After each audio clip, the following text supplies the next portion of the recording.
Muchísimas gracias, señor presidente. Un saludo para todos mis colegas y obviamente para todos los ciudadanos y ciudadanas que hoy nos acompañan y quienes siguen esta importante sesión a través de las redes sociales. Muchas gracias al doctor Luis Carlos por haber propuesto en primer lugar este debate y en segundo lugar por esta primera presentación que hace, que me sirve a mí de base para hacer mi exposición. Quiero basarla alrededor de algo que me parece necesario y es la defensa del sistema mixto de educación superior colombiano. Y lo digo porque hace apenas un mes el señor presidente hizo unas declaraciones en uno de sus discursos en el departamento del Cauca que me dejan bastante preocupado, porque fue para mí como un relicario de prejuicios, de algunos lugares comunes, de muchas verdades a medias y de algunas falsedades que me parece necesario entonces controvertir desde esta silla. Aquí en la pantalla vemos algunas de las declaraciones del presidente. Dice que el dinero no es para que el dinero público es para la universidad pública y que él no se comprometió a subsidiar la universidad privada. Nadie le está pidiendo que subsidie la universidad privada, señor presidente. Dice que que el gobierno nacional ha estado dando becas para universidades de garaje y pone el ejemplo de Serpilo Paga y Generación E. Cabe recordarle al país y a ustedes que ese par de programas no estaban destinados a universidades de garaje. Eran justamente las universidades excelentes, las acreditadas, públicas o privadas, que el estudiante merecedor de este premio decidía elegir. Ahora bien, cuando el presidente habla de que hay una cantidad de universidades de garaje en el país, ¿cómo es que dice? Que le sirven a politiqueros de baja estofa, que usan a los estudiantes como un rebaño de votos y no les entregan educación. Hay que decir que esto es verdad, pero no con plata pública, no con la plata de la misma gente. Y hay que decir también que le tengo varios ejemplos en la ciudad de Medellín, de universidades de estas que él menciona, que justamente se sumaron en esa politiquería, infortunadamente, a la campaña del entonces candidato Gustavo Petro. Para revisar, por ejemplo, la Corporación Universitaria Americana, que era la que le firmaba los diplomas y las tesis de grado a Daniel Quintero y sus secuaces. Cuando el presidente dice que es que el dinero público es para la universidad pública, me parece que es una frase ligera y facilista. El dinero público es para los estudiantes que lo necesiten. Y estos estudiantes sabrán elegir a dónde quieren estudiar. Porque, como lo acaba de exponer el doctor Luis Carlos, la universidad pública no da abasto para todos. Entonces, poner ese falso dilema por parte del señor presidente, de alguna forma lo que está diciendo es que queremos dejar al 46% de los estudiantes sin una opción, porque la única opción es la universidad pública. Es una falacia que nos pone el señor presidente ahí para justificar, como suele hacerlo con muchos temas, unos prejuicios, unos sesgos que tiene en contra de todo lo que sea privado. Que me parece muy raro además, debo decirlo, porque quizás para mí el único logro del M19 fue haber participado en la Constitución de 1991. Una Constitución que justamente reconoce la importancia del sector privado en la prestación conjunta de servicios públicos, educación, salud, energía, etcétera.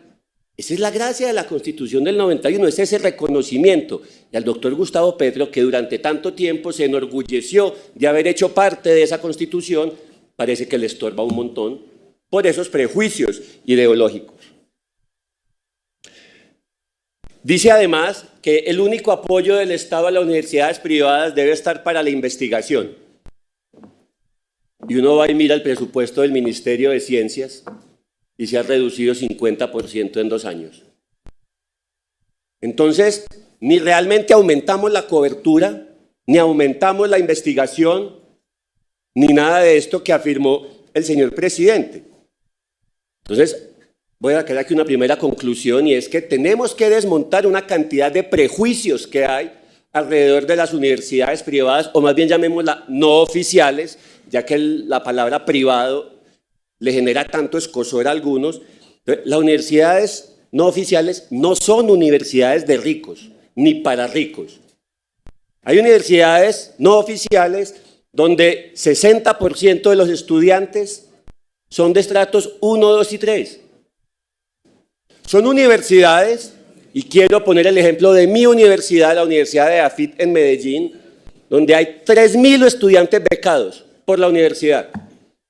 No es eso un servicio social, no es eso lo que le pedimos al sector privado en general, un compromiso con la sociedad. Entonces, ¿por qué atacar eso con falacias y con prejuicios? ¿Qué necesidad de hacer eso?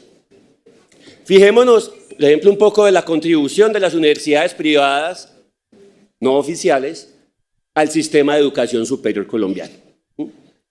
57% de los programas de pregrado que existen en el país son ofrecidos por las universidades no oficiales y 65% de los programas de posgrado. O sea, 2 de cada 3 programas de posgrado en el país son ofrecidos por las universidades no oficiales.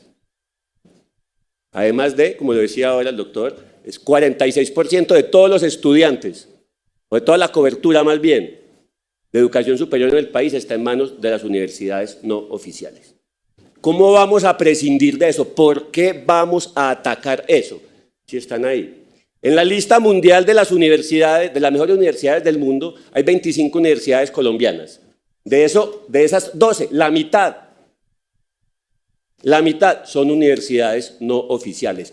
¿Por qué no vamos a valorar y a reconocer y a integrar en nuestro pensamiento y en nuestro modelo el aporte de las universidades no oficiales? Les doy más datos de los aportes de las universidades no oficiales. En temas de empleo, 2 de cada 3 personas que trabajan en el sector administrativo de la educación está en las universidades no oficiales. 52% de los docentes en Colombia que hoy trabajan en este tema son de las universidades no oficiales. Y fíjense el dato a la derecha, me parece muy importante. De los egresados de las universidades, los que salen de universidades no oficiales, el 79% están aportando a los temas de seguridad social, contra el 69% de las oficiales. Entonces, ¿cuál es el afán de seguir desconociendo, criticando y llenando de prejuicios a la educación superior no oficial? ¿Para qué? ¿Para qué? ¿Qué sirve si de todas maneras con lo que han hecho no han logrado suplir lo que estas universidades ofrecen? Ahora bien, que hay un montón de universidades de garaje, de acuerdo, y ya les mencioné una en Medellín. Entonces exijámosles a esas. Apretemos a esas, señor viceministro. Claro que sí, qué bueno. Y son muchos estudiantes que están allá y merecen una educación de mejor calidad. Pero entonces uno no puede criticar a las que lo hacen bien,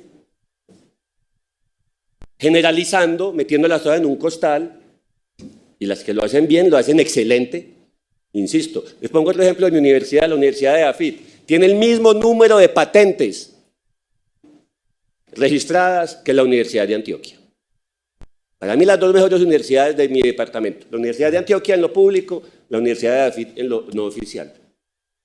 Y ambas prestan un super servicio. ¿Qué necesidad entonces de estar separando los unos de los otros? Entonces, de nuevo, una primera conclusión aquí, necesitamos es exigir calidad, exigirle calidad a las instituciones universitarias, sean públicas o no públicas, pero hay que exigirles calidad, no ponerlas a pelear entre ellas, no dar la idea de que es que la educación privada es para ricos.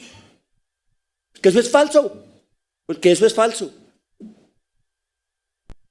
Y nos lleva entonces este tema de la necesidad de cobertura, del hecho de que la educación pública no da abasto para absorber todos los estudiantes, o todos los muchachos que quieren estudiar en Colombia, y que necesitamos la educación no oficial también, y ahí es donde llega entonces la importancia del ICETEX, en el cual ahora mi compañero Alejandro va a profundizar, pero sobre lo cual quiero decir un par de cosas. ¿Qué está pasando? Una reducción presupuestal gigantesca en el ICETEX, que pasa en 2 años de casi 700.000 millones, 690.000 creo que es, a 220.000 millones de pesos. ¿Qué significa esto? Ya no vamos a poder subsidiar las tasas de interés, ya no va a haber unos subsidios de sostenimiento, ya no va a haber la condonación que hoy en día se ofrece del 25% del crédito a quienes se gradúen. Y más grave aún, eso es lo que le pasa a los que ya están ahí, y más grave aún de cara al futuro. Los que siguen, todos esos muchachos que hoy están en 10º y en 11 y que están soñando con entrar a la educación superior, probablemente muchos se van a presentar a la universidad pública, por supuesto. Muchos de ellos no van a pasar, porque no da abasto. Y entonces solo les queda la opción de un crédito del ICETEX para poder estudiar. Y ya tampoco van a poder. Pasamos de 30.000 a 5.700 créditos aprobados. De lo que hay aprobado hasta este año, ahorita el señor viceministro nos dirá pues las cifras actualizadas. Entonces, ¿qué le va a pasar a todos esos muchachos? ¿Cuántos miles, decenas de miles de muchachos y sus familias que ven la educación superior como el principal motor del ascensor social se van a quedar por fuera? Embalados. ¿Y a cambio de qué? ¿A cambio de qué? Estas 300.000 personas en total que se van a ver afectadas, más de 300.000, contando los que hoy deben y que contaban con que este gobierno les iba a reducir la cuota de ICETEX y hoy casi que se les duplicó, o a condonar incluso. Estas más de 300.000 personas, compañeros, contaban con el ICETEX, señor presidente.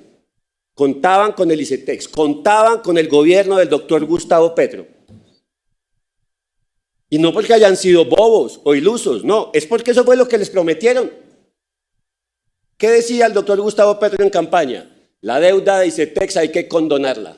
Lo que yo vengo a hacer es condonar la deuda y llevar al ICETEX a los créditos de estudio en el exterior. Condonar la deuda. Y hoy están pagando casi el doble. ¿Sí? Eso no fue lo que le prometieron a la gente. ¿Qué decía el plan de desarrollo? Uno entiende que en campaña los candidatos hablan mucha caspalista. ¿Qué decía el plan de desarrollo? O sea, del presidente ya en ejercicio. Se contará con la reforma del ICETEX que transforme su lógica bancaria actual, que haya mecanismos para la humanización del crédito. Están pagando casi el doble. ¿Es eso la humanización del crédito acaso? Compensar incrementos en el índice de precios en periodos de alta inflación. Están pagando más, decía, todo lo contrario de lo que está pasando, y haciendo uso de nuevas fuentes de financiación para la ampliación de cobertura del ICETEX, ¿cierto? Y antes se redujo. Entonces, señor viceministro, señor presidente de ICETEX, el gobierno nacional le incumplió completamente a los estudiantes. Y sí, ha habido un aumento del presupuesto para la universidad pública, excelente, pero es que esto también se le prometió a otros y no se está cumpliendo. Llegó entonces además, hace unos meses, la promesa, digamos, del señor ministro de transformar el ICETEX en una banca del saber, en un banco de primer piso. Que esto, en otras palabras, significa poner a competir al ICETEX con todos los demás bancos. Los demás bancos están felices. Ya los jóvenes no van a ir al ICETEX porque tiene unas tarifas preferenciales, porque tiene unas ayudas del Estado, sino que es lo mismo ir a cualquier banco a pedir un crédito, porque eso es un banco de primer piso. Eso hacen los bancos. Entonces, hay que saber que el ICETEX no es simplemente un banco, es un operador de fondos educativos y que si quiere realmente ser una alternativa necesita inversión pública. Y si queremos aumentar la cobertura, como lo prometía el plan de desarrollo también, que pretendía llegar a 62% de cobertura, y no estoy mal, 62 y hoy estamos en 55%, no puede ser reduciendo el presupuesto del ICETEX, no puede ser reduciendo, y además no estamos ofreciendo ninguna alternativa. Ahorita vamos a ver qué nos dice el señor presidente. ¿Qué consideramos nosotros que necesita el ICETEX? Y con esto voy terminando, señor presidente. Primero, necesitamos que se mantenga la independencia financiera y administrativa. Esto no puede ser al vaivén del gobierno que siga y entonces a ver qué funcionario meto y qué cuota política va a poner aquí o allá. No. Necesita un manejo serio, corporativo, que trascienda los vaivenes de las elecciones. Uno. Segundo, se necesita que el ICETEX se consolide como un gestor de fondo. El ICETEX tiene una infraestructura, tiene un saber, tiene un conocimiento en su historia, en sus funcionarios, que debería aprovecharse para mejorar y no pretender, como le gusta tanto a este gobierno, demoler y comenzar desde cero. Si el ICETEX necesita una transformación, debería ser hacia un fondo de garantías para la educación superior, que busque fuentes, que respalde créditos, que le facilite el acceso, que realmente sea un aliado de los estudiantes y no una pesadilla. Yo espero, señor presidente, que ahorita podamos escuchar a un par de estudiantes que están por acá, que yo creo que tienen algunas quejas. El ICETEX tiene que explorar otras formas de crédito, tiene que explorar, lo decían en las promesas que el ICETEX va a buscar nuevas fuentes de financiación, excelente, a verlas.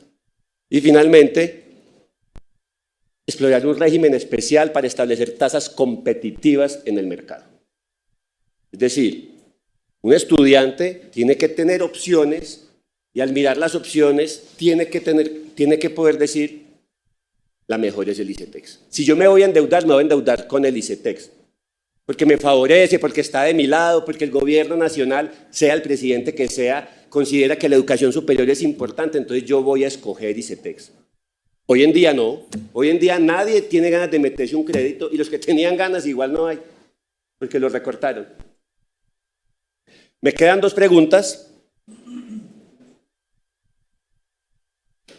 Señor viceministro y señor presidente de ICETEX, ¿qué solución hoy le vamos a presentar a estos más de 300.000 afectados? ¿Qué se les puede decir? ¿Qué han pensado ustedes? ¿A dónde va esto? Segundo, sí se va a presentar un proyecto de ley de reforma al ICETEX. El señor ministro había dicho que era inmediatamente, que era ya mismo, pues. Llevamos 3, 4 ministros. ¿Cuántos llevamos ya? 4 ministros, 3. 3 ministros de educación. Y no sabemos si sí va a haber o no una propuesta de reforma al ICETEX. Yo me tomo este tema muy en serio, creo en la educación como motor del ascensor social. Tengo un amor gigantesco por la universidad pública, porque mis dos padres son egresados de la Universidad de Antioquia. Mi papá es profesor jubilado de la Universidad de Antioquia. Yo estudié muchas veces en la Universidad de Antioquia en diferentes épocas de mi vida, semilleros, cosas deportivas, hice un año de antropología que no pude acabar. Estudié en la Universidad Pública en Francia, también conozco el valor de la universidad pública, pero también soy orgullosamente egresado de la Universidad de AFIT y sé también lo que le aporta una universidad privada de calidad a la sociedad y al sistema educativo. Entonces, dejemos el falso dilema de que o público o privado, necesitamos que los dos concurran en esto y, por favor, ofrezcamos soluciones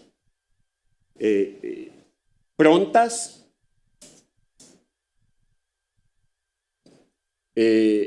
interesantes realmente para la gente que está embalada, sensatas, y saquemos a la opinión pública de ese falso dilema o de ese prejuicio de que la universidad privada es mala. Eso es un irrespeto y una falta de reconocimiento a muchas instituciones educativas no oficiales que han hecho un esfuerzo gigantesco por aportarle a la sociedad. Muchas gracias, señor presidente.